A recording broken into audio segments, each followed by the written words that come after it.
তো গাইস আবারও কিন্তু একটা নতুন ভিডিও নিয়ে চলে এলাম এবং আজকের ভিডিওতে আমরা কথা বলবো দেবদার মুভি প্রজাপতি 2 এর টোটাল 24 দিনের গ্রস বক্স অফিস কালেকশনকে নিয়ে কথা বলবো। মিতিন একটি খুনির সন্ধানে এই মুভিটিরও টোটাল 24 দিনের গ্রস বক্স অফিস কালেকশনকে নিয়ে এবং কথা বলবো অঙ্কুশদার মুভির নারী চরিত্র বেজায় জটিল এই মুভিটারও টোটাল 9 দিনের গ্রস বক্স অফিস কালেকশনকে নিয়ে। তো গাইস ভিডিওটা আপনাদের জন্য একটা ইন্টারেস্টিং হতে চলেছে, তাই ভিডিওটাকে শুরু থেকে নিয়ে শেষ পর্যন্ত কন্টিনিউ করবেন এবং আপনি যদি আমার চ্যানেলে ফার্স্ট টাইম হয়ে থাকেন তো প্লিজ চ্যানেলটাকে সাবস্ক্রাইব করে ভিডিওতে একটা লাইক করে দেবেন। তো চলুন ভিডিওটি শুরু করা যাক।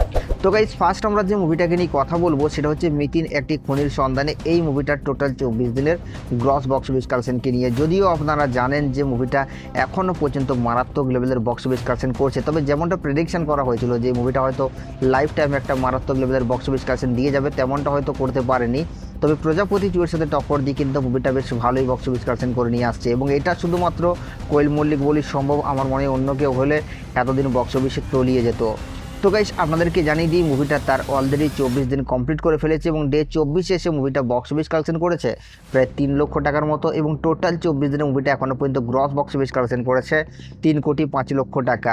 তো গাইস এই মুভিটার বক্স অফিস কালেকশন নিয়ে আপনাদের কি মতামত আপনারা নিজের কমেন্টে অবশ্যই জানাবেন। তো গাইস সেকেন্ড আমরা যে মুভিটাকে নিয়ে কথা বলবো সেটা হচ্ছে অঙ্কুশদার মুভি নারী চরিত্র বেজায় জটিল এই মুভিটাকে নিয়ে। তো গাইস আপনারা জানেন মুভিটা শুরুর দিকে ভালো রিভিউ ভালো রিয়াকশন পেলেও এখন কিন্তু মুভিটা সেরকম লেভেলের বক্স অফিস কালেকশন করতে পারছে না এবং কি বলবো ডিজাস্টার বক্স অফিস কালেকশন করছে ভাই। যেমনটা অঙ্কুশের আগের সিনেমাতে হয়েছে কি বলবো সেরকমও কিন্তু হচ্ছে না। অঙ্কুশ যেটা ডিজার্ভ করে সেটাও ভাই মানে পাচ্ছে না আর কি বলবো, মুভিটা বক্স অফিস কালেকশন করতে পারছে না।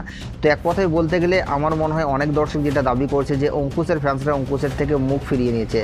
এমনটা যদি হয় তাহলে অঙ্কুশদাকে আরও মাস সপ্তাহে কামব্যাক করতে হবে। তবে বাংলা কমার্শিয়াল মুভির অবস্থা কেমন সেটা আপনারা হয়তো প্রত্যেকেই জানেন। তো যাই হোক এখন আমরা কথা বলবো যে নারী চরিত্র বেজায় জটিল মুভিটা ভালো রিভিউ ভালো রিয়াকশন পাওয়ার পর মুভিটা বক্স অফিস কালেকশন কেন করতে পারছে না। তার অনেকগুলো কারণ আছে। একদিকে প্রজাপতি 2 এর সাথে ক্ল্যাশ করতে হচ্ছে, অন্যদিকে রাজা সাহেব এসে অনেকগুলো হল প্রায় শো টাইম দখল করে নিয়েছে। তো এত সব ভিড়ে কিন্তু মুভিটার যে বক্স অফিস কালেকশন আনা সেটা খুবই ক্রিটিক্যাল। তো এখন যদি আমরা কথা বলি মুভিটা তার অলরেডি 9 দিন কমপ্লিট করে ফেলেছে। ডে 9 এসে মুভিটা বক্স অফিস কালেকশন করেছে প্রায় 6 লক্ষ টাকার মতো এবং টোটাল 9 দিনে মুভিটা গ্রস বক্স অফিস কালেকশন করছে 1,08,00,000 টাকা। তো গাইস এই মুভিটারও বক্স অফিস কালেকশন নিয়ে আপনাদের কি মতামত নিচের কমেন্টে অবশ্যই জানাবেন।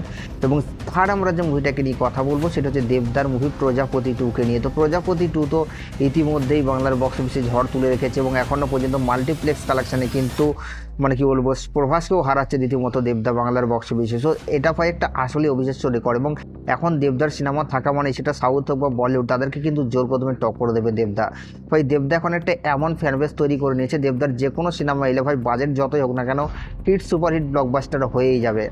তো গাইস আপনাদেরকে জানিয়ে দিই প্রজাপতি 2 এর রেসপন্স কিন্তু এখনও পর্যন্ত মারাত্মক লেভেলের এবং চতুর্থ সপ্তাহে যে হল প্লাস শো টাইমটা এসছে সেটা হয়তো আপনারা কম বেশি সকলেই দেখেছেন।